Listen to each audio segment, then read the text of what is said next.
सो hey guys, कैसे आप सब लोग। आज हम फिर से एक नई मांगने लेके आए जिसका नाम है devil Sumner the ABS Lord. तो जिस किसी ने लाइक और सब्सक्राइब नहीं किया, जल्दी से लाइक और सब्सक्राइब मारो यार। 1000 साल पहले मॉन्स्टर्स ने ह्यूमन वर्ल्ड पर हमला किया, लेकिन जब स्टोन मॉन्यूमेंट्स प्रकट हुए तो मानवता को सर्वाइवल की एक उम्मीद मिली। तभी से ह्यूमंस को इन मॉन्यूमेंट्स से पावर मिलने लगी और उन्होंने मॉन्स्टर्स के खिलाफ एक जबरदस्त युद्ध शुरू कर दिया। जैसे जैसे उनकी ताकत बढ़ी, उन्होंने आखिरकार मॉन्स्टर्स को वापस ब्लैक अबिस में धकेल दिया और अपनी जमीन वापस हासिल कर ली। इसके बाद हुआशिया ने अपनी रीजनल सिटीज को 9 मॉन्यूमेंट्स के चारों ओर स्थापित किया और एक वार्षिक जॉब अवेकनिंग सेरेमनी शुरू की गई, जिसमें हाई स्कूल स्टूडेंट्स को फ्रंटलाइन वॉरियर्स के रूप में चुना जाने लगा ब्लैक एबिस के खिलाफ लड़ने के लिए। स्टूडेंट्स एक विशाल मॉन्यूमेंट के सामने लाइन में खड़े थे, सेरेमनी के लिए तैयार। लेकिन परछाइयों में मॉन्स्टर्स अब भी हलचल कर रहे थे। जॉब अवेकनिंग ईरा के 53वें वर्ष में लिनेटियन शहर में स्टूडेंट्स मॉन्यूमेंट के सामने इकट्ठा हुए सेरेमनी के दिन, जहां सुपरवाइजर ने इवेंट की शुरुआत की घोषणा करते हुए बताया कि मॉन्यूमेंट हर स्टूडेंट की टैलेंट के आधार पर रोल्स असाइन करेगा। फिर उन्होंने उन्हें याद दिलाया कि उनके रोल्स कुछ भी हों, उनका कर्तव्य था अपने नेशन हुआक्सिया की सेवा करना। 18 साल की डेडिकेटेड पढ़ाई के बाद स्टूडेंट्स काफी एक्साइटेड थे कि आखिरकार वो अपने रोल्स के लिए अवेकन होने वाले थे। दो स्टूडेंट्स डिस्कस कर रहे थे कि अच्छा कॉम्बैट रोल हासिल करना कितना मुश्किल था और यह कि सक्सेस रेट 50% से ज्यादा नहीं थी। कुछ स्टूडेंट्स लिन टियान हाउ का मजाक उड़ाते हुए कह रहे थे कि वो कितना आलसी है, तो उसका जॉब जरूर वीक ही होगा। जबकि लिन टियान पर उनके तानों का कोई असर नहीं पड़ा। उसका चेहरा शांत था, वो चुपचाप खड़ा था, सोच रहा था कि आखिरकार वो इस दुनिया में रिग्रेस करके तो आ गया, लेकिन अब क्या रोल मिलेगा। तभी उसका एक फ्रेंड पास आया और पूछा कि वो किस तरह का रोल चाहता है। लिन टियान ने जवाब दिया कि वो चाहता है कि उसे कोई एस रैंक या हिडन क्लास मिले। आसपास के स्टूडेंट्स उसकी इस बात पर हंसने लगे। एक ने तो उसका मजाक उड़ाते हुए कहा कि उसकी पिछली इवैल्यूएशंस बहुत खराब थी। लिन टियान ने अपनी मीडियोकर ग्रेड्स को याद किया और मन ही मन माना कि उसके चांसेस बहुत कम है। लेकिन फिर उसने सोचा, किसने कहा कि एक फार्मर फिनिक्स नहीं बन सकता। जबकि उसने खुद को याद दिलाया कि वो पहले ही एक दूसरी दुनिया में आ चुका है, तो अब वह एक और मिरेकल की उम्मीद कर रहा था। इसके बाद लिन टियान हाई स्कूल के सेकेंड ईयर स्टूडेंट्स की रोल कॉल शुरू हुई। फिर स्टूडेंट वांग डोंग को मंच पर बुलाया गया जॉब चुनने के लिए। जब वो लिन टियान के पास से गुजरा तो वांग डोंग ने मजाक में कहा कि देखना कैसे एक असली आदमी अपनी किस्मत बदलता है। जबकि सुपरवाइजर ने बताया कि अवेकनिंग प्रोसेस 5 सेकंड लेती है, तो कुछ स्टूडेंट्स को यह थोड़ा अजीब लग सकता है। इस बीच वांग डोंग ने स्टोन मॉन्यूमेंट को छुआ और एनर्जी उसके हाथ से फैलने लगी और मॉन्यूमेंट की चमक ने सक्सेसफुल जॉब अवेकनिंग को कंफर्म किया। वांग डोंग खुश होकर चिल्लाया जब उसे पता चला कि उसे वॉरियर क्लास मिला है। हालांकि उसकी टैलेंट सिर्फ सी रैंक थी, जिसे देखते हुए फीमेल सुपरवाइजर ने उसे बंधाया कि यह अभी भी एक डिसेंट टैलेंट है और उसे इंस्ट्रक्टेड किया कि वो सेंट्रल सिटी जाए प्रॉपर ट्रेनिंग के लिए। कुछ लड़कियों ने वांग डोंग के वॉरियर क्लास को देखकर उसकी तारीफ की और जलन भी जताई, जबकि वांग डोंग ने लिन टियान की तरफ एक घमंडी और मजाक उड़ाता हुआ लुक दिया। वो उसके पास चला गया और सबके सामने एक बार फिर उसका मजाक उड़ाया। कुछ स्टूडेंट्स ने लिन टियान को उकसाने की कोशिश की ताकि वो लड़ाई करे, लेकिन वांग डोंग ने उन्हें रोक दिया और कहा कि आज उसका मूड अच्छा है और वो इसे खराब नहीं करना चाहता। लिन टियान सोच रहा था कि इतना एरोगेंट इंसान जैसे वांग कैसे वॉरियर बन गया और खुद उसे कौन सा जॉब मिलने वाला है। एक ग्रुप ने लिन टियान को तिरस्कार भरे लहजे में लेकर कहा कि उसे कुछ भी अच्छा नहीं मिलने वाला। तभी सुपरवाइजर ने अगला नाम पुकारा, लिन टियान हाउ। उसने उत्साह में हाथ उठाया और आगे बढ़ा। फिर मॉन्यूमेंट के सामने खड़े होकर उसने चुपचाप एक कॉम्बैट क्लास की दुआ की, एक मिरेकल की उम्मीद करते हुए। वो धीरे धीरे सावधानी से मॉन्यूमेंट की तरफ बढ़ा, अपनी उम्मीद को थामे हुए। फिर लिन टियान ने मॉन्यूमेंट पर हाथ रखा और एक साफ एनर्जी फ्लो शुरू हो गया। लाइट तेज होती गई और उसके हाथ से एक जबरदस्त फोर्स के साथ फूटी। अचानक हुए इस एक्सप्लोजन ऑफ लाइट से सभी लोग हैरान रह गए। लिन टियान खुद भी इस ताकतवर ग्लो को देखकर चौंक गया। सोचने लगा कि क्या ये उसकी किस्मत बदलने का मौका है। सुपरवाइजर और बाकी सब लोग भी उस रेयर फोर्स को देखकर स्पीचलेस रह गए। एनर्जी ऑरा चारों तरफ फैल गई और सभी लोग हैरान होकर उसे देख रहे थे। सुपरवाइजर ने गहरी सांस ली और लिन टियान से कहा कि वो खुद को मेंटल रूप से तैयार करे। उसका रोल रिवील होने वाला था। उसका जॉब था। समनर तुरंत ही सब हंस पड़े और इसे सबसे कमजोर और बेकार क्लास कहने लगे। तभी एक सडन नोटिफिकेशन आई जिसमें होस्ट के अवेकन होने की घोषणा की गई। एक और मैसेज आया जिसने रिवील किया कि लिन टियान की आइडेंटिटी थी लॉर्ड ऑफ द एबिस। साथ ही उसे एक रैंडम एसएसएस लेवल टैलेंट मिला था और हर 10 लेवल पर एक नया एसएसएस लेवल एबिलिटी अनलॉक होने की सूचना भी। इसलिए टियान स्टन था कि उसे इतनी जल्दी एक सिस्टम और एसएसएस लेवल टैलेंट मिल गया। उसने समझा कि हर 10 लेवल्स पर उसे एक नया एसएसएस टैलेंट मिलेगा, यानी लेवल 100 तक उसके पास कुल 10 टैलेंट्स होंगे। उसका नया एसएसएस टैलेंट ड्रॉ करने की प्रक्रिया शुरू हुई। एक कार्ड के जरिए जो सुपरवाइजर ने दिया था। उसे जो टैलेंट मिला उसका नाम था डेमोनिक सैक्रिफाइस। इस टैलेंट से वो अपनी एचपी का एक परमानेंट हिस्सा सैक्रिफाइस करके किसी समन्ड क्रीचर को एक पावरफुल डिमोनिक एंटिटी में बदल सकता था जो एक्स्ट्रॉर्डिनरी एबिलिटीज रखती हो। शुरू में लिन टियान थोड़ा चिंतित हुआ कि उसे परमानेंटली अपनी मैक्सिमम एचपी का हिस्सा खोना पड़ेगा, लेकिन फिर उसे एहसास हुआ कि एक समनर के तौर पर उसे खुद फ्रंट लाइंस में नहीं लड़ना पड़ेगा। अगर वो अपने गियर के जरिए अपनी मैक्सिमम एचपी बढ़ाता रहे तो वो सेफ रहेगा। हर 100 एचपी सैक्रिफाइस करने पर उसका समन्ड क्रीचर एक लेवल बढ़ेगा। उसके पास अभी 1000 एचपी थे, जिसका मतलब था कि अगर वो सिर्फ 100 एचपी बचाए तो क्रीचर को सीधा लेवल 9 तक ले जा सकता था। फिर भी उसने डिसाइड किया कि इतनी रिस्की एबिलिटी को यूज करने में उसे थोड़ा सावधानी बरतनी चाहिए। सुपरवाइजर ने कोशिश की कि वो उसे इनकरेज करे, भले ही उसकी क्लास कमजोर मानी जा रही थी।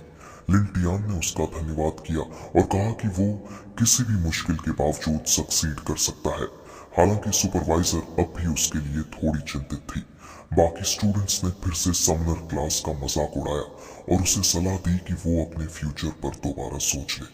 लिन टियान को एहसास हुआ कि ये क्लास सबकी नजर में बेकार थी, लेकिन अंदर से उसने कॉन्फिडेंटली फैसला कर लिया था कि वो दुनिया का सबसे महान समनर बनेगा और टॉप तक पहुंचेगा। कुछ घंटे बाद लिन टियान घर लौटा। तब उसकी बहन ने उससे पूछा कि उसे कौन सी क्लास मिली। जब उसने बताया कि वो एक समनर है तो वो चिंता में आ गई और पूछा क्या वही कमजोर क्लास है जिसके बारे में सब बात कर रहे थे। फिर उसने उसे भरोसा दिलाया कि अगले साल वो मेज बनेगी और खुद उसकी रक्षा करेगी। लिन टियान मुस्कुराया और बोला कि उसकी क्लास उससे कहीं ज्यादा स्ट्रॉन्ग है जितना वो सोच सकती है और उसे खुद की चिंता करनी चाहिए। फिर उसने उसे चिढ़ाया और कमरे से बाहर चला गया, जबकि उसकी बहन शिकायत करने लगी कि उसके साथ बच्चे जैसा बर्ताव हो रहा है। तभी उसके फोन पर एक मैसेज आया जिसमें सभी स्टूडेंट्स को तुरंत स्कूल आने के लिए कहा गया था, जिससे उसकी क्यूरियोसिटी जागी। उसने स्कूल जाने का फैसला किया ताकि पता चल सके कि ये अचानक बुलावा क्यों आया है। स्कूल मीटिंग के दौरान टीचर ने बताया कि ज्यादातर स्टूडेंट्स के रिजल्ट्स अच्छे आए हैं, लेकिन मंग डोंग ने फिर से लिन टियान का मजाक उड़ाया क्योंकि वही अकेला था जिसे समनर क्लास मिली थी, जबकि टीचर ने उसे समनर्स के लिए एक बिगिनर्स गाइड दी और कहा कि ये उसके लिए बहुत मददगार होगी। लिन टियान ने धन्यवाद कहा और टीचर ने कहा कि अगर कभी कोई परेशानी हो तो वो उसके पास आ सकता है। उसे वो किताब काफी मोटी लगी, जिससे ये और कंफर्म हो गया कि समनर क्लास को कितना कमजोर माना जाता है। फिर टीचर ने बताया कि स्टूडेंट्स को दोबारा इसलिए बुलाया गया है ताकि उनके स्किल लेवल्स के एडिशनल टेस्ट किए जा सके। इसके बाद सब लोग बाहर कोर्टयार्ड में टेस्ट के लिए तैयार हो गए। इंस्ट्रक्टर ने टेस्ट की शुरुआत की घोषणा की, जिसका मकसद उनकी कॉम्बैट एबिलिटीज को इवेल्युएट करना था। पहला स्टूडेंट शुरू हुआ और डिसेंट स्किल्स दिखाते हुए 73 पॉइंट्स स्कोर किए। फिर वांग डोंग ने बहुत शानदार परफॉर्मेंस दी और 89 पॉइंट्स हासिल की, जिससे सब इम्प्रेस हो गए। लिंटियान की बारी तुरंत वांग डोंग के बाद आई। वो टेस्टिंग डिवाइस की तरफ बढ़ा, थोड़ा हेजिटेट करते हुए, क्योंकि उसने बेसिक समनिंग स्पेल पहले कभी यूज नहीं किया था। फिर भी उसने रिस्क लेने का फैसला किया और स्पेल ट्राई करने लगा। उसने बुक से इनकंटेशन पढ़ना शुरू किया, समनिंग पूरी करने की कोशिश में। एनर्जी उसके चारों तरफ फैल गई और तेज मिस्टीरियस विंड्स भी उठने लगी। सब लोग उस रिएक्शन की इंटेंसिटी देखकर हैरान रह गए। भीड़ सोच रही थी कि लिंटियान ने ऐसा कौन सा क्रीचर समन किया है जिससे इतनी जबरदस्त एनर्जी निकल रही है। लेकिन असली शॉक तब आया जब पता चला कि जो समन्ड क्रीचर था वो बस एक छोटा सा स्लाइम था। लिंटियान उस चीज को देखकर बिल्कुल स्पीचलेस रह गया जो उसने समन किया था। पहले जो स्टूडेंट शॉक में थे, अब वह हंसी में फूट पड़े। उस बेकार से दिखने वाले स्लाइम का मजाक उड़ाते हुए बोले, ये तो कॉम्बैट के लायक भी नहीं है। जबकि स्लाइम मजाकिया अंदाज में लिंटियान की तरफ उछल कर आया। फिर स्लाइम की जानकारी सामने आई जिसमें वो सिर्फ लेवल 1 पर था और उसके पास सिर्फ 9 अटैक पॉइंट्स और कुछ बेसिक स्किल्स थी। लिंटियान अपने समन्ड क्रीचर के इतने कम स्टेट्स देखकर बहुत डिसअपॉइंटेड हुआ। जबकि टीचर ने सबको चुप कराते हुए फाइनल टेस्ट रिजल्ट दिखाने के लिए कहा। अगले ही पल स्क्रीन पर स्कोर आया, सिर्फ 9 पॉइंट्स। सब लोग डिसबिलीफ में थे। टीचर ने भी शर्मिंदगी से धीरे से कहा, 9 पॉइंट्स। फिर टीचर ने लिंटियान को शांत करने की कोशिश की और कहा कि 9 भी एक रिजल्ट है और उसे डिस्करेज नहीं होना चाहिए। जबकि लिंटियान ने टीचर से एक और मौका मांगा, दोबारा ट्राई करने का। टीचर ने अग्री किया तो लिंटियान ने डिसाइड किया कि अब वो अपना special talent demonic sacrifice slime पर यूज करेगा। टेस्टिंग के लिए उसने पहले 200 HP सैक्रिफाइस करने का फैसला किया। आसपास के लोग उसका फिर मजाक उड़ाने लगे। उन्हें पूरा यकीन था कि वो कुछ भी कर ले, कुछ नहीं बदलेगा। उसकी HP 1000 से घटकर 800 हो गई। वैसे ही स्लाइम ने ट्रांसफॉर्म होना शुरू किया। स्लाइम के शरीर में जो बदलाव हुआ वो इतना जबरदस्त था कि सब लोग शॉक में आ गए। वो हार्मलेस स्लाइम अब एक पावरफुल डिमोनिक फॉर्म में इवॉल्व हो चुका था। लिंटियान भी उसकी न्यू फॉर्म और स्ट्रेंथ देखकर हैरान था। अब डिस्प्ले पैनल पर स्लाइम का लेवल 3 दिखा, HP 1200 और अटैक पावर 120 और एक नई स्किल भी मिली थी। फिर लिंटियान ने स्लाइम को टारगेट पर हमला करने का आदेश दिया, जिससे स्लाइम बेमिसाल स्पीड और ताकत के साथ टारगेट की तरफ दौड़ा। उसकी स्ट्राइक से एक बड़ा एक्सप्लोजन हुआ और सबकी आंखों के सामने टेस्टिंग डिवाइस पूरी तरह से स्लाइम के अटैक से डिस्ट्रॉय हो गया। डिस्प्ले पर जो नंबर आया वो था 120। इसे सभी लोग हैरान रह गए। जबकि एक्सप्लोजन से निकली एनर्जी चारों तरफ फैल गई। हर किसी ने डिसबिलीफ में रिएक्ट किया कि लिंटियान ने ये कैसी ताकत दिखा दी। लिंटियान खुद भी 120 पॉइंट्स का रिजल्ट देखकर हैरान था। टीचर और बाकी सारे स्टूडेंट्स सन्न थे। जिस लड़के को सबसे कमजोर माना गया था उसने सबसे हाईएस्ट स्कोर कर दिया। इसे वोंग डोंग गुस्से से भरा हुआ था। उसे ये मानना मुश्किल हो रहा था कि लिंटियान ने उसे भी पीछे छोड़ दिया। लेकिन फिर वोंग डोंग को शक होने लगा कि लिंटियान ने चीटिंग की है, क्योंकि फॉसिया के वॉर गॉड फिंग चंगयुआन का स्कोर सिर्फ 101 था, जबकि उसका तो 120वां था। वह ऐसा सोचने वाला अकेला नहीं था।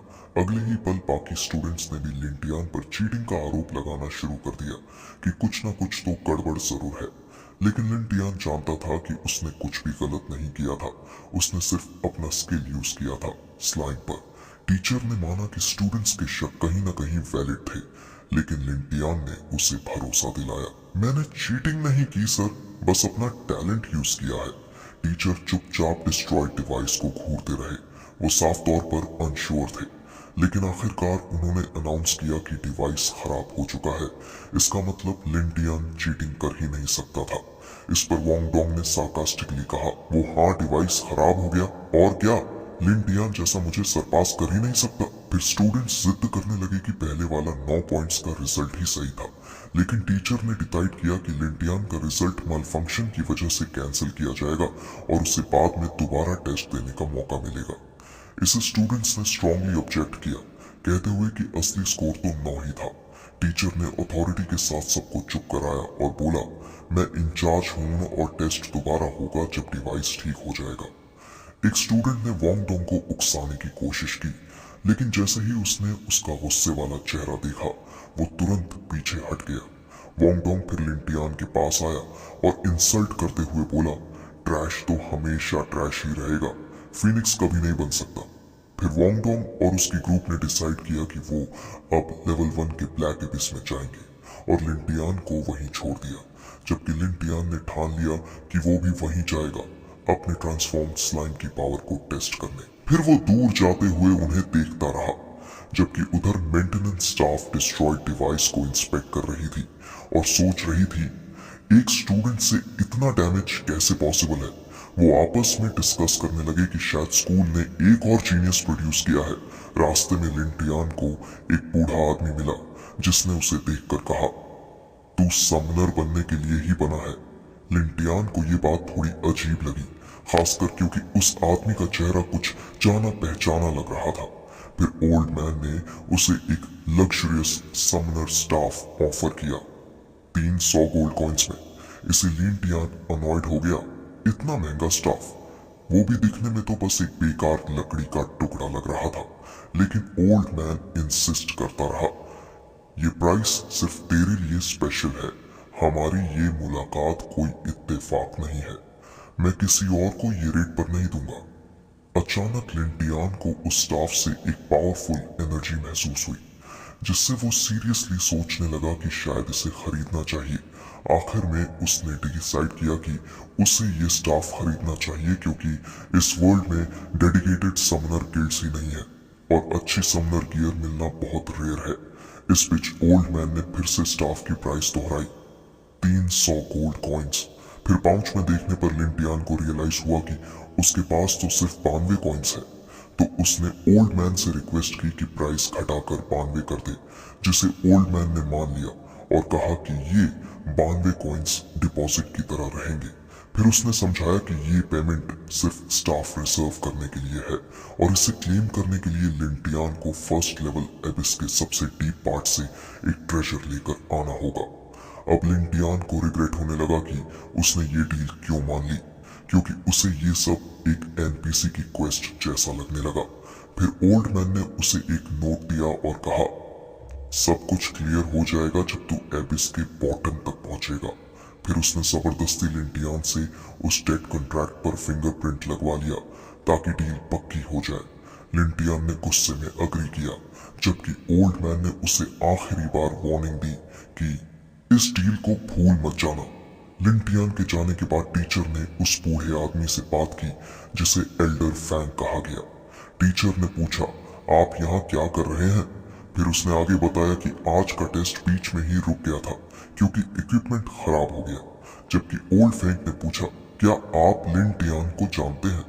टीचर ने बताया कि लिंटियान उसके स्टूडेंट्स में से एक है और अब जब वो एक समनर बन गया है तो उसका रास्ता बहुत मुश्किल होगा। इस पर ओल्ड फैंग ने सिर हिलाते हुए अग्री किया, हाँ, उसकी राह सच में आसान नहीं होगी। उधर लिंटियान फर्स्ट लेवल एबिस के एंट्रेंस पर पहुंच चुका था, जिसका नाम था कोल्ड वैली एबिस। उसने उस खतरनाक एंट्रेंस को ध्यान से देखा। वहां लगे साइन बोर्ड से उसे पता चला कि इस एबिस में एंट्री के लिए कम से कम 3 से 5 लोगों की टीम जरूरी है। उसने नियर बाय एक रैंकिंग बोर्ड भी देखा जिसमें कोल्ड वैली एबिस को सबसे तेज पूरा करने वाली टीम्स की लिस्ट थी। टॉप स्कोरर को एक कीमती इनाम मिलना था, एक गोल्डन शील्ड जो 120 HP बढ़ाती, 30% आर्मर और 20% मैजिक रेजिस्टेंस बढ़ाता था। रैंकिंग में फर्स्ट पोजीशन किसी फेंग चंगयुआन के नाम थी, तो लिंटियान ने डिसाइड किया कि ये प्राइस इतना अच्छा है कि उसे इसके लिए ट्राई जरूर करना चाहिए। तभी वोंगडोंग और उसकी ग्रुप फिर से वहां आ गई और लिंटियान का मजाक उड़ाने लगे। समनर को तो खेती करनी चाहिए, एबिस में जाने की जरूरत नहीं, उन्होंने कहा। इससे लिंटियान परेशान हो गया और उन्हें बोला, अपनी लाइफ संभालो, मेरी मैं देख लूंगा। वोंग ने उसे चैलेंज किया, कम से कम 3 लोग चाहिए एंट्री के लिए, तेरे पास तो कोई भी नहीं है। फिर वो जोर से चिल्लाया कि वो एक सी रैंक वॉरियर और 2 लाई रैंक मैक्स के साथ टीम बना रहा है। इस अनाउंसमेंट से भीड़ अट्रैक्ट हो गई और कई लोग उसकी टीम का हिस्सा बनने के लिए आगे आए। वोंग ने कुछ वॉलंटियर्स चुने और खुद को लीडर डिक्लेयर कर दिया। फिर उसकी टीम कॉन्फिडेंट होकर अबिस की तरफ बढ़ी। उनका गोल था स्पीड रिकॉर्ड को तोड़ना। अंदर जाने से पहले ही उन्हें उन लोगों के स्केलेटन्स दिखे जो पहले मारे जा चुके थे। ये देखकर टीम के लोग डर गए। तो एक मेंबर ने सबको चेतावनी दी, अगर पीछे रह गए तो हमारी हालत भी यही होगी। तभी वोंग ने कमांड दिया, जल्दी आगे बढ़ो, रुकना मत। लिन टियान दूर से उन्हें जाते हुए देख रहा था। उसे लगा कि जो दो नए टीममेट्स हैं वो शायद बच नहीं पाएंगे, क्योंकि वोंग की टीम पर भरोसा नहीं किया जा सकता। फिर उसने आगे सोचा कि इस दुनिया में भले ही रिजरेक्शन पॉसिबल हो, लेकिन उसकी कीमत बहुत बड़ी होती है। लिन टियान की करंट स्टेटस में लिखा था लेवल 1 और उसके पास एक एस रैंक टैलेंट और स्किल थी। कुछ लोगों ने उसका एस रैंक टैलेंट नोटिस किया, लेकिन फिर भी उसे इग्नोर कर दिया, क्योंकि वो एक सुमोनर था। फिर भी लिन टियान भीड़ में अकेला खड़ा था। कोई उसकी टीम में ज्वाइन करने को रेडी नहीं था। वो इधर उधर देखने लगा, उम्मीद में कि शायद कोई ऐसा मिल जाए जो उसकी हेल्प कर सके। फिर उसने एक लड़की को नोटिस किया, नाम था लीशु, जो एक ई रैंक पार्ट थी, इसलिए ज्यादातर टीमें उसे लेने में इंटरेस्टेड नहीं थी। उसे देखकर लग रहा था कि वो कई दिनों से अकेली वहां वेट कर रही थी। तो लिन टियान उसके पास गया और पूछा कि क्या वो उसकी टीम में शामिल होना चाहेगी। लीशु सरप्राइज हो गई कि कोई एस रैंक टैलेंट वाला लड़का उसे अपनी टीम में बुला रहा है। फिर लिन टियान ने आगे जोड़ा कि वो रैंकिंग बोर्ड पर compete करना चाहता है, लेकिन उसे कोई टीममेट नहीं मिल रहा। उसने उससे पूछा कि क्या वो इंटरेस्टेड है। लीशु को उसकी एबिलिटीज पर डाउट था, लेकिन वो लिन टियान की अपीयरेंस से इम्प्रेस हुई और खुशी खुशी टीम में शामिल होने के लिए मान गई। लिन टियान ने उससे हाथ मिलाया और उसे ऑफिशियली अपनी टीम में शामिल कर लिया। उसने लीशु से कहा कि एबिस के अंदर मॉन्स्टर्स को वो संभाल लेगा, उसे बस अपना ख्याल रखना है। इसे लीशु ब्लश करते हुए खुश हुई। उसे लगा कि लिन टियान उसकी केयर करता है, तो उसने वादा किया कि वो सेफ रहेगी और कोई ट्रबल नहीं करेगी। जबकि लिन टियान ने सोचा कि उन्हें अभी भी अबिस में एंटर करने के लिए तीसरे मेंबर की जरूरत है। उसी मोमेंट एक लड़की वहां आई, सूचिंग, जो स्कूल में बहुत पॉपुलर थी और कई स्टूडेंट्स उसे अपनी टीम में रिक्रूट करने की कोशिश कर रहे थे। लेकिन लिन टियान ने सूचिंग को देखकर खुद से पूछा, क्या ये सच में वही सूचिंग है? सूचिंग ने भी लिन टियान को नोटिस किया और याद किया कि उसका परफॉर्मेंस स्कूल में सबसे खराब था और अब वो समनर बन चुका था। तो सूचिंग ने सोचा कि अगर वो लिन टियान की टीम ज्वाइन करती है तो वो आसानी से रैंकिंग बोर्ड में फर्स्ट पोजीशन हासिल कर सकती है। इसीलिए वो सीधे लिन टियान के पास गई और बोल्डली बोली, मुझे अपनी टीम में ले लो। बाकी स्टूडेंट्स शॉक थे और नाराज भी कि सूचिंग जैसे टॉप स्टूडेंट ने लिन टियान जैसे लोएस्ट परफॉर्मर को चुना। जबकि लिन टियान हेजिटेट करने लगा, क्योंकि उसने उसे इनवाइट भी नहीं किया, फिर भी वो ज्वाइन करना चाहती है। तभी सूचिंग ने साफ कहा कि वो स्पेसिफिकली लिन टियान की टीम ही ज्वाइन करना चाहती है। अब लिन टियान को उसके सूटर्स की बातें सुनकर अनकंफर्टेबल फील हो रहा था, जबकि सूचिंग ने सबकी बातों को इग्नोर करते हुए डिक्लेयर किया कि उसने अपनी टीम चूज कर ली है। फिर उसने तुरंत लिन टियान और लीशु से कहा कि वो लोग अब इसमें एंटर करें। लिन टियान ने सूचिंग से पूछ ही लिया कि वो उसकी टीम क्यों ज्वाइन करना चाहती है। सूचिंग ने जवाब दिया कि वो रैंकिंग बोर्ड पर फर्स्ट प्लेस हासिल करना चाहती है और खुद को प्रूव करना चाहती है, तो उनसे अच्छे टीम पार्टनर कौन ही हो सकते हैं। लिन टियान और लीशु दोनों को उसकी बात थोड़ी इंसल्टिंग लगी, जैसे वो उन्हें बर्डन समझती हो। सूचिंग ने उन्हें पुश किया कि जल्दी चलो और एबिस में एंटर करो। लिन टियान ने सॉफ्टली लीशु से कहा कि सूचिंग को हैंडल करना थोड़ा मुश्किल है, और लीशु ने भी एक्सप्रेशन दिया कि 3 लोगों के साथ अंदर जाना थोड़ा रिस्की लग रहा है। तो लिन टियान ने उसे दिलासा दिया कि इससे बेटर ऑप्शंस नहीं है और अगर कभी भी डेंजर लगे तो रिट्रीट कर लेना। फिर टीम ने अबिस में एंटर किया और उनके कदमों के निशान स्नो में छूट गए। जैसे ही वो अंदर गए, तीनों ने एक्सट्रीम कोल्ड महसूस किया। तब लिन टियान ने कहा कि जो कोल्ड रेजिस्टेंस गियर उसने खरीदा था वो बिल्कुल बेकार निकला। लीशु ने कहा कि वो एक सिंपल सी ऑरा यूज कर सकती है जो ठंड को रेजिस्ट कर सके।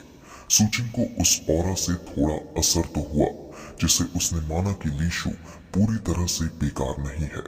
फिर सूचिंग ने उन्हें जल्दी आगे बढ़ने को कहा, क्योंकि उनका गोल था रैंकिंग बोर्ड में फर्स्ट पोजीशन हासिल करना। उसी वक्त लिन टियान को खतरे का एहसास हुआ। एक low level demonic creature, corrupted wandering wolf, उनके सामने आया। सुचिंग ने इसे एक अच्छा मौका माना अपनी स्ट्रेंथ टेस्ट करने के लिए, तो वो एक पावरफुल हाफ बीस्ट फॉर्म में ट्रांसफॉर्म हुई, एक स्पिरिचुअल कैट में, जिससे उसकी असली पहचान सामने आई कि वो एक ड्रूइड थी। फिर सुचिंग ने उस करप्टेड वुल्फ पर जबरदस्त हमला किया और उसे बहुत ज्यादा डैमेज पहुंचाया। लिंटियान ने देखा कि उसकी ये अटैक्स कंटिन्यूअस ब्लीडिंग और डैमेज पहुंचा रही थी, जिसे वह मारा गया। फिर सुचिंग ने उस वुल्फ के फैंस और बेल्ट उठाकर लीशु को गिफ्ट के रूप में दे दिए और कहा कि वो उसके अर्लियर सपोर्ट के लिए शुक्रगुजार है और उसे किसी का उधार अच्छा नहीं लगता। इसी लीशु शर्मा गई इस अचानक आए काइंडनेस से, जबकि सुचिंग ने आगे कहा कि उन्हें अब और अंदर जाना चाहिए क्योंकि उनके सामने और भी चैलेंजेस हैं। तभी और भी करप्टेड वुल्फ्स सामने आ गए। सुचिंग ने स्टेप फॉरवर्ड लेकर खुद ही उन तीनों वुल्फ्स से फाइट की, जिसमें उसने पावरफुल और स्किल्ड अटैक्स से तीनों को अकेले हरा दिया। लेकिन इस इंटेंस फाइट में उसे कुछ इंजरीज भी आई, जिसे लीशु ने चिंता जाहिर की और कहा कि वो उसे एक बेसिक हीलिंग स्पेल दे सकती है। लेकिन सुचिंग ने मना कर दिया, बोली कि इतनी वीक स्पेल से कोई फायदा नहीं होगा और कहा कि लीशु को अपनी माना बचानी चाहिए। फिर सुचिंग ने खुद की हीलिंग के लिए एक पोशन इस्तेमाल किया और जल्दी रिकवर कर गई, जबकि लिंटियान ने लीशु की तरफ देखकर उसे हिम्मत दी और कहा, तुमने बहुत अच्छा किया। तीनों अब इसके और गहरे हिस्से की तरफ बढ़ रहे थे कि सुचिंग अचानक रुक गई। उसने अपने पैरों के नीचे कुछ अजीब सा महसूस किया। अगले ही पल एक पर्पल बीम ऑफ लाइट उसके नीचे से निकलने लगी। सुचिंग ने तुरंत कहा कि ये सिचुएशन काफी खराब है। अगले ही पल एक मैसिव मॉन्स्टर ने ऊपर से सरप्राइज अटैक किया, इतनी तेजी से कि सुचिंग उसे प्रॉपर्ली देख भी नहीं पाई। उसके एक हमले से जोरदार एक्सप्लोजन हुआ, स्नो और डस्ट हवा में उड़ गए और सुचिंग जमीन पर जोर से गिरी। धूल हटते ही उन्हें समझ आया कि अटैकर एक लेवल 4 का करप्टेड एलीट ज़ॉम्बी बीस्ट था, जिसकी ऑफेंस और डिफेंस दोनों बहुत हाई थी। ये उस एरिया का गार्डियन था और किसी को आसानी से पास नहीं जाने देता। सुचिंग ने उसकी ताकत को एक्नॉलेज करते हुए कहा कि इसे हराना बहुत मुश्किल होगा। लीशु घबराकर पूछने लगी कि इतना स्ट्रॉन्ग मॉन्स्टर वहां कैसे आ गया। लिंटियान ने अंदाजा लगाया कि शायद ये क्रीचर प्रोवोक हो गया होगा, क्योंकि सुचिंग ने बहुत सारे वुल्फ्स को मारा था। जबकि सुचिंग ने अपनी स्पीड पर भरोसा करते हुए उस मॉन्स्टर पर हमला किया, लेकिन वो क्रीचर उससे भी ज्यादा तेज निकला। मॉन्स्टर ने लाइटनिंग स्पीड से सुचिंग पर जोरदार हमला किया, जो सीधे उसकी बॉडी पर लगा। सुचिंग जमीन पर फिर से जोर से गिरी। इस बार वो पूरी तरह से घायल हो चुकी थी। लीशु घबराकर लिंटियान की तरफ भागी और उससे गिड़गिड़ाने लगी, प्लीज सुचिंग को बचा लो। उधर मॉन्स्टर अपने आखिरी जानलेवा हमले के लिए तैयार हो रहा था और उस वक्त सुचिंग जमीन पर पड़ी हिल भी नहीं पा रही थी। लेकिन ठीक उसी क्रिटिकल मोमेंट पर लिंटियान ने अपनी डिमोनिक स्लाइम को समन किया, एक जबरदस्त पावर के साथ अपनी टीममेट को बचाने के लिए। अब स्लाइम लेवल 3 तक पहुंच चुका था और उसमें हाई अटैक पावर और डेंजरस एबिलिटीज थी, जिससे लिंटियान ने तुरंत आदेश दिया कि डेविल्स डांस स्किल का इस्तेमाल करो और मॉन्स्टर पर हमला करो। स्लाइम ने गजब की स्पीड से हमला किया और मॉन्स्टर को भारी डैमेज दिया।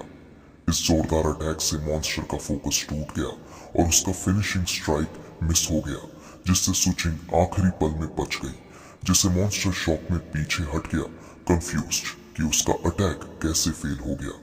तभी लिंटियान अपनी टीममेट्स के सामने मजबूती से खड़ा हो गया, कॉन्फिडेंट और डिटरमिन्ड। उसने लीशु से कहा, सुचिंग को सेफ जगह ले जाओ और उसकी हीलिंग शुरू करो, यहां से मैं संभाल लूंगा। अब एलीट मॉन्स्टर फ्यूरियस हो चुका था।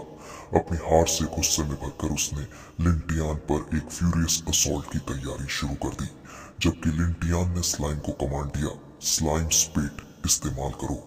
स्लाइम हवा में कूदा और सीधा मॉन्स्टर पर एसिडिक अटैक दागा। मॉन्स्टर ने उसे ब्लॉक करने की कोशिश की, लेकिन शॉक में रह गया जब उसकी बॉडी स्लाइम के एसिड से करोड होने लगी। जबकि लिंटियान ने तुरंत स्लाइम को फिर से डेविल्स डांस यूज करने को कहा ताकि डैमेज और बढ़े। उसे महसूस हुआ कि मॉन्स्टर की डिफेंस बहुत ज्यादा स्ट्रॉन्ग है, क्योंकि एक्सपेक्टेड डैमेज का सिर्फ 50% ही हो रहा था।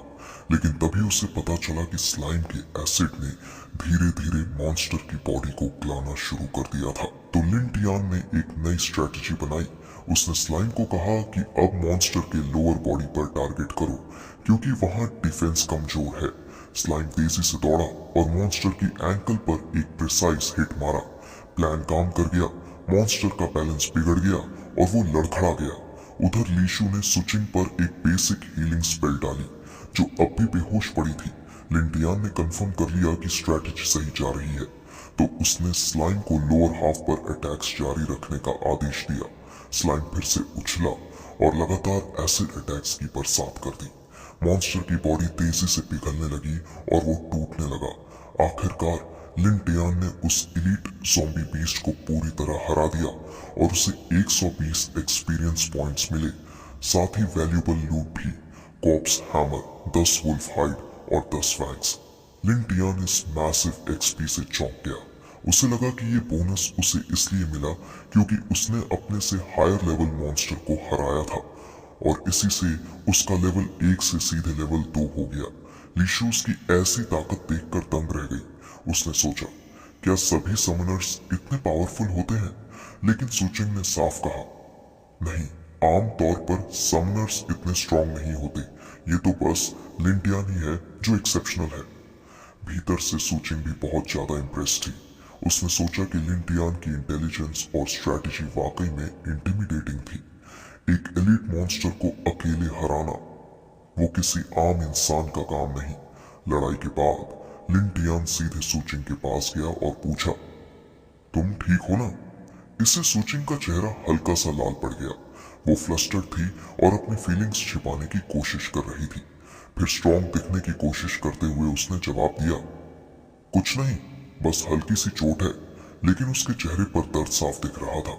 लीशु ने उसकी हालत देखकर सलाह दी कि थोड़ी देर रुककर आराम कर लेना चाहिए क्योंकि उसकी हीलिंग स्पेल धीरे धीरे असर करती है और इतनी जल्दी सुचिंग की चोटें ठीक नहीं होंगी।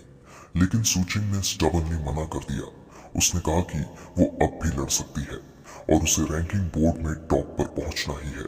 वो जबरदस्ती खड़ी हुई लेकिन खड़ी होते ही उसके पैर कांपने लगे जिससे साफ का पता चल गया कि उसकी हालत सच में ठीक नहीं है।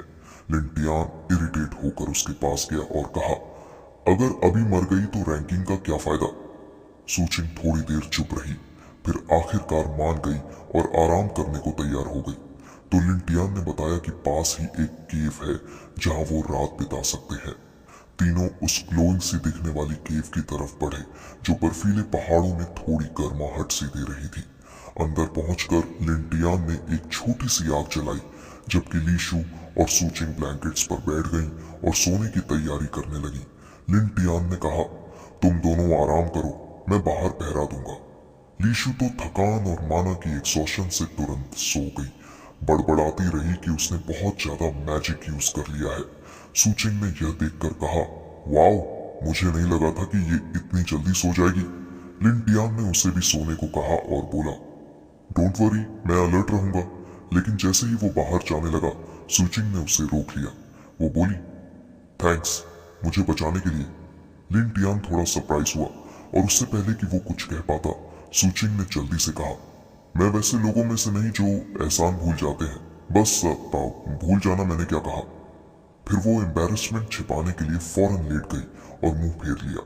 लिन टियान मुस्कुराया और बाहर चला गया सोचते हुए, बाहर से तो ये लड़की काफी इगोइस्टिक और बोल्ड लगती है लेकिन अंदर से काफी ऑनेस्ट और सीधी है। उधर केव के अंदर सुचिंग चुपचाप लेटी थी, लिन टियान की बातों को सोचती रही। बाहर अकेला खड़ा लिन टियान अपने स्टैट्स चेक करने लगा, ये याद करते हुए कि उसका लेवल अब बढ़ गया है। उसने देखा कि उसका एचपी बढ़कर 1200 हो गया है, साथ ही अटैक और डिफेंस भी काफी इंप्रूव हुए हैं और उसे एक नई स्किल मिली थी, फुल आर्म, जो उसके समन्ड क्रीचर्स की एबिलिटीज को एनहांस करती है। इसलिए टियान बहुत खुश हुआ। उसे लगा जैसे उसकी पूरी स्ट्रेंथ को एक मेजर अपग्रेड मिल गया हो। उसे पता चला कि अब उसके पास 400 एक्स्ट्रा एचपी है जिन्हें वो अपने डिमोनिक स्लाइम को लेवल 4 तक बढ़ाने में यूज कर सकता है। तो उसने फौरन अपनी special skill demonic sacrifice activate की और वो 400 एचपी सैक्रिफाइस करके स्लाइम को इंस्टेंट लेवल अप कर दिया। जैसे ही डिमोनिक सैक्रिफाइस एक्टिवेट किया गया स्लाइम सीधा लेवल 7 तक पहुंच गया। उसका साइज बड़ा हो गया और वो दिखने में भी ज्यादा पावरफुल लग रहा था।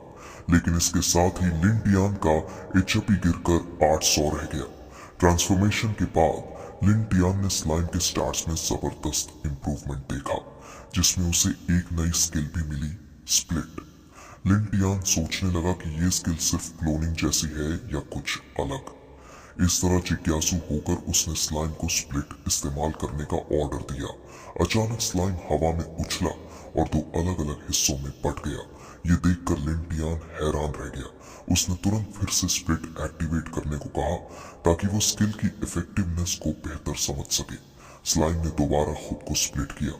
अब सामने 4 स्लाइम फॉर्म्स थे। लिन टियान ने नए स्लाइम के स्टैट्स पर नजर डाली। उनका एचपी पहले से आधा था, स्पीड बढ़ गई थी, लेकिन डिफेंस काफी गिर चुका था। तभी एक मैसेज पॉपअप हुआ। स्प्लिट स्किल का ड्यूरेशन सिर्फ 3 मिनट था। ये देखकर लिन टियान थोड़ा परेशान हो गया कि ये स्किल शायद लंबे बैटल्स में ज्यादा काम की नहीं होगी। तभी अचानक पीछे केव से अजीब सी आवाज आई, जैसे कोई खतरा नजदीक आ रहा हो। लिन टियान ने तुरंत अंदाजा लगाया कि ली शू और सूचिंग डेंजर में है। वो फौरन केव की तरफ दौड़ा। केव के अंदर एक भयानक मॉन्स्टर लड़कियों के सामने आ चुका था और दोनों डर के मारे हिल भी नहीं पा रही थी। तो लिन टियान ने बिना समय गंवाए अपने स्लाइम को स्लाइम स्पिट अटैक करने का ऑर्डर दिया। स्लाइम ने अपना पावरफुल एसिड हमला किया, लेकिन मॉन्स्टर पर इसका बहुत कम असर हुआ, जिससे लिन टियान हैरान हुआ ऐसा हमला इतना वीक कैसे हो सकता है। तभी मॉन्स्टर ने एक जबरदस्त हमला किया, जिससे स्लाइम के टुकड़े बैटलफील्ड में बिखर गए। इससे स्लाइम पूरी तरह से गुस्से में आ गया, लेकिन वो तेजी से भागते उस मैसिव रैबिट बीस्ट पर एक भी सॉलिड हिट नहीं कर पा रहा था। वो रैबिट बीस्ट इतनी स्पीड से वॉर कर रहा था कि स्लाइम डिफेंड तक नहीं कर पा रहा था।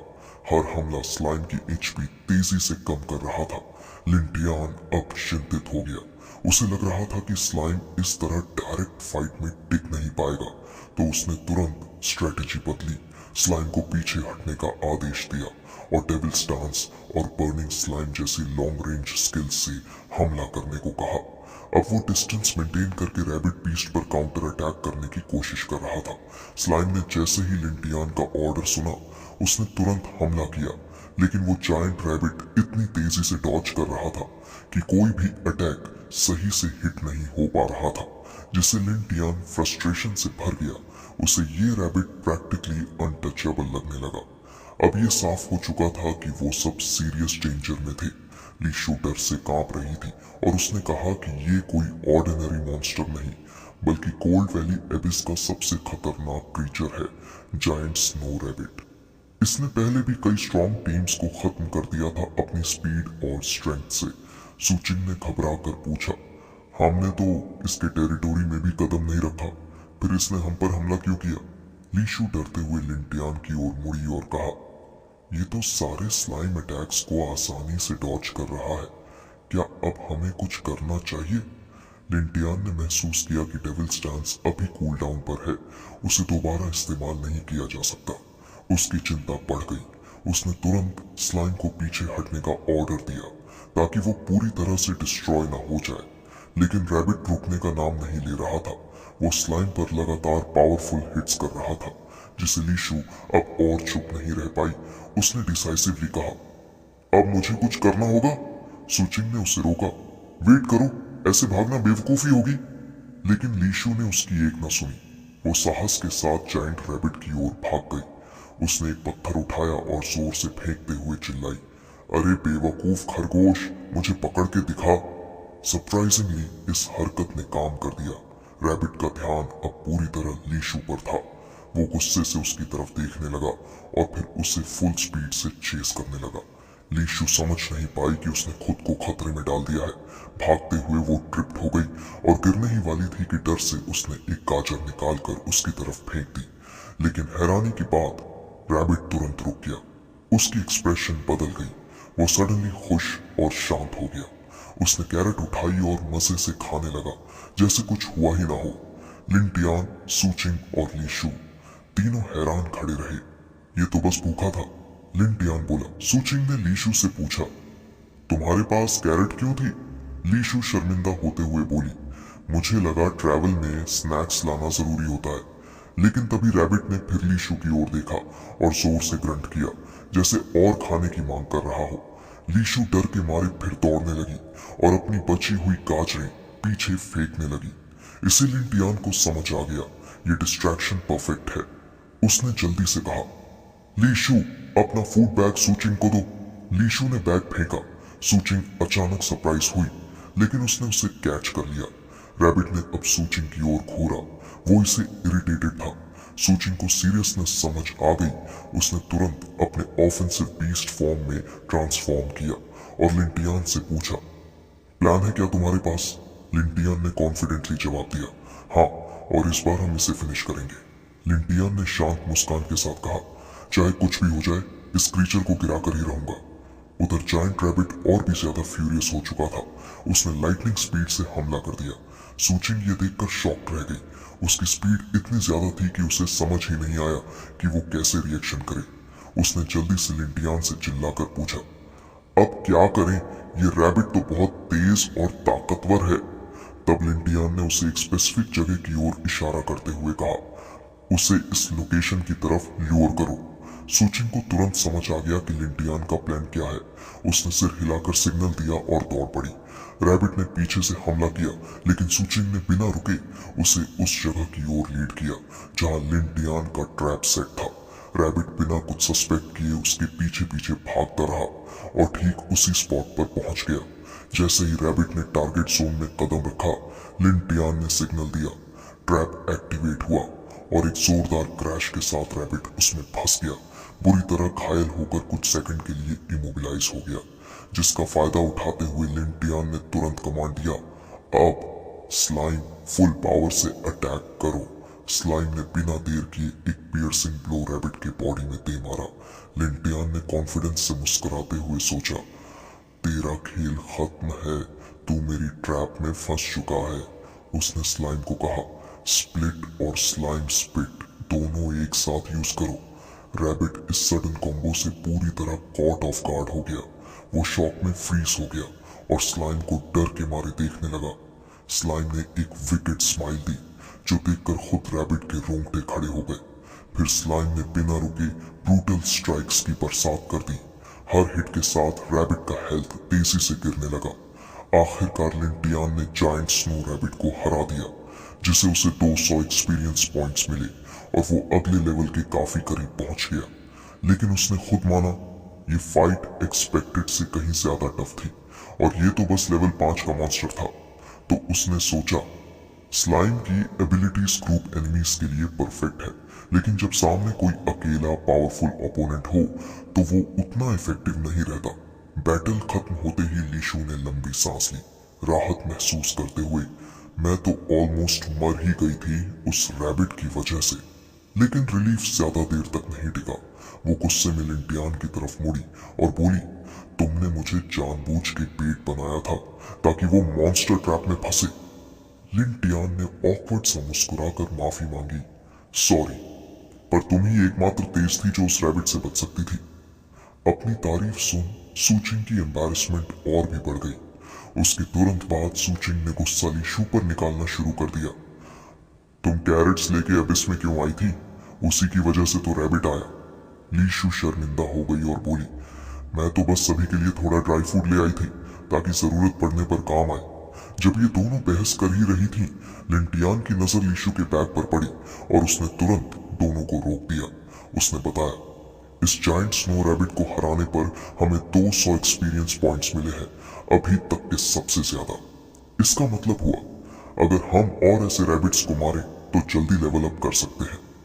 फिर उसने याद दिलाया, कोल्ड वैली अबिस को क्लियर करने के लिए हमें जोन बॉस को हराना होगा और उसके लिए हमारा लेवल कम से कम 4 तो होना चाहिए। अभी लिंटियान था लेवल 3 पर, लीशु और सूचिंग दोनों लेवल 2 पर थे। फिर लिंटियान ने आगे बताया, हमें कम से कम 5 स्नो रैबिट्स और मारने होंगे हर एक को, तभी लेवल 4 तक पहुंच पाएंगे।